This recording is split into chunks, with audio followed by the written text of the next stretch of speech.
Right, specially Elon Musk की अगर बात करें तो उसको मार्स पे जाना है. Why do people want to go to Mars? For 3-4 reasons. Number one is that Earth is a fragile planet, like all planets. और हमें सीख लेनी चाहिए मार्स से ही. मार्स एक ज़माने में नदियों से भरा भरपूर प्लानट था.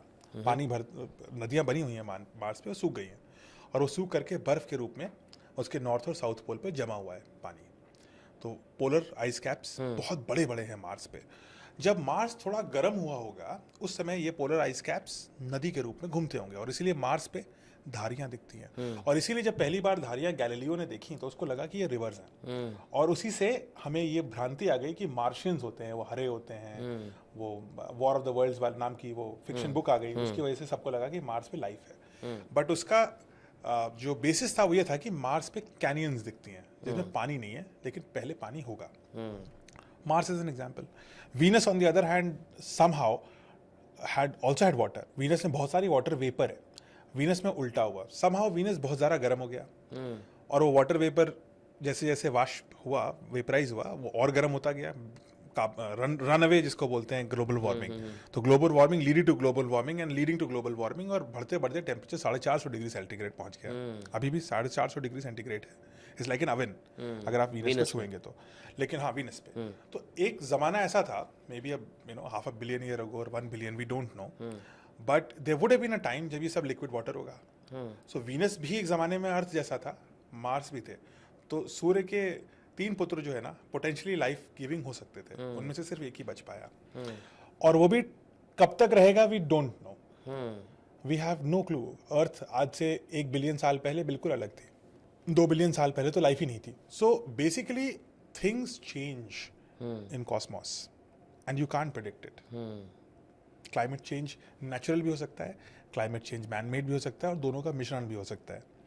सो we are not sure how long will earth remain conducive and good for us, number one.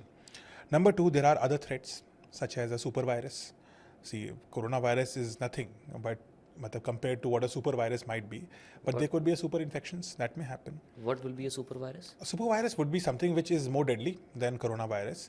Man-made? infection man made भी हो सकता है. कोरोना वायरस भी प्रॉब्ली मैन मेड ही था. मतलब कुछ तो उसमें मैन का मेकिंग था ही. थोड़ा नेचर थोड़ा man.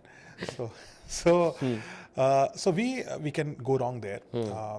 And there could be numerous things which may happen to humanity and Earth which may make life go extinct.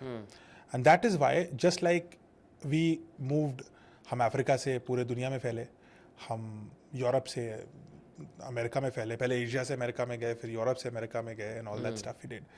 We have to live on other planets. It has to be our destiny, and not just Mars. We have to live on other solar systems. 450 billion साल में तो ये solar system भी खत्म हो जाएगा. 4.5 billion साल is not a lot. खत्म हो जाएगा. 4.5 बिलियन साल में सूरज जो है हमारा, दैट विल एक्सपायर.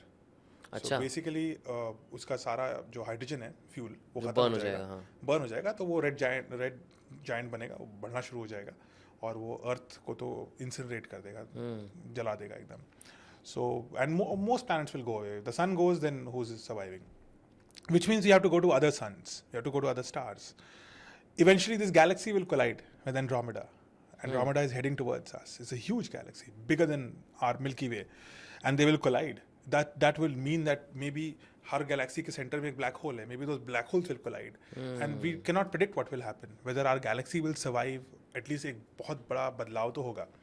So हमें दूसरी galaxy में भी रहना है अगर हमें अपनी species को और life as we know it को survive कराना है forever.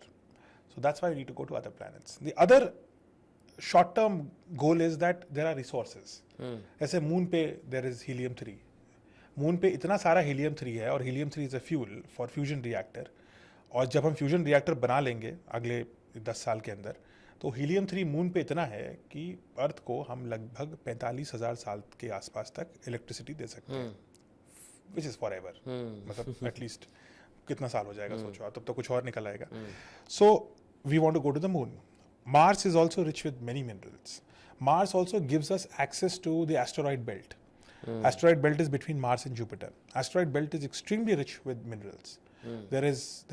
For example, there's a tiny asteroid called Psyche 16, which has more gold than we have ever mined on Earth. Really? So gold के प्राइस तो एकदम plummet हो जाएंगे जब हम वहाँ पहुँच गए तो. बेच देते हैं उससे पहले जो भी है थोड़ा बहुत. हाँ, Psyche 16 is a psycho asteroid.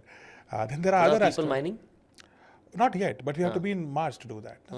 We have not, see, we have just reached out. मतलब अभी हमारी साइंस क्या है 2000 साल. अगर आप Indian science is where the beginning happens. Ved and our other scholars is where science, what we as we know it happens. कुल 2-2,500 साल की existence है हमारी. Technology of using a fuel of any kind is कोल से हमने शुरू किया, फिर हम पेट्रोलियम पे आए, अभी हम barely हाइड्रोजन पे आए हैं, हम रॉकेट में हाइड्रोजन डाल करके ले जा रहे हैं. Our speed is very low right now. We are at a very nascent, and we have to be kind to ourselves. We've done faster than any other species. Dinosaurs lived here for hundreds of millions of years and achieved nothing close to what we have. So we have done great, and starting from nothing.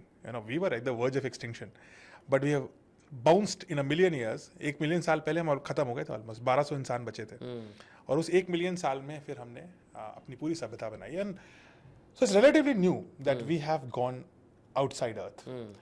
So once we go to Mars, we get access to all these asteroids, which are extremely important for minerals which we need for tomorrow. We have a very, and again, this is, nobody has पुख्ता सबूत तो नहीं है, लेकिन there is a strong indication कि asteroid belt में antimatter है छुपा हुआ. अब antimatter is very exciting for everyone. So एक antimatter और एक matter को आप मिलाइए तो E is equal to mc square हो जाएगा, और massive amounts of energy can be released. तो अगर आप 1 किलोग्राम एंटी मैटर और मैटर को मिला दीजिए तो पूरे भारत की 1-2 साल की बिजली तो आप आराम से क्रिएट कर सकते हैं, और 1 किलो का इतना सा बस.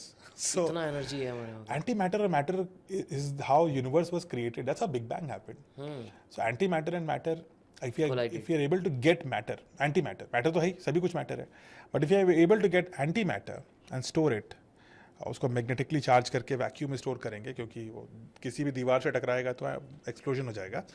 Then we can create anti matter fuel cells and we can combine it with matter. And ऐसा 1 किलो का भी अगर हम फ्यूल सेल ले करके हम करें तो our energy will, our needs of energy would be met very easily. And we just, this is to lesser energy. मतलब हम पावर कट से डरते हैं कि वो CFL लगा दें हम बल्ब की जगह, बड़ी बचत हो जाएगी, but that's true.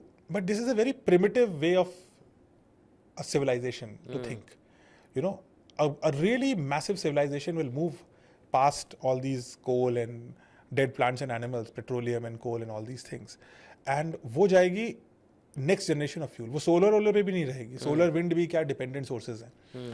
We need ऐसे energy sources जो near infinite हों. और एनर्जी में तो हमें इतना बाउंटीफुल होना चाहिए, तभी हम कुछ कर पाएंगे. क्योंकि जब आपके पास एनर्जी है तो आप इन्फिनिट डिस्टेंसेस ट्रैवल कर पाओगे, लॉन्ग डिस्टेंसेस ट्रैवल कर पाओगे, आप ब्लैक होल्स खोल पाओगे पोटेंशियली.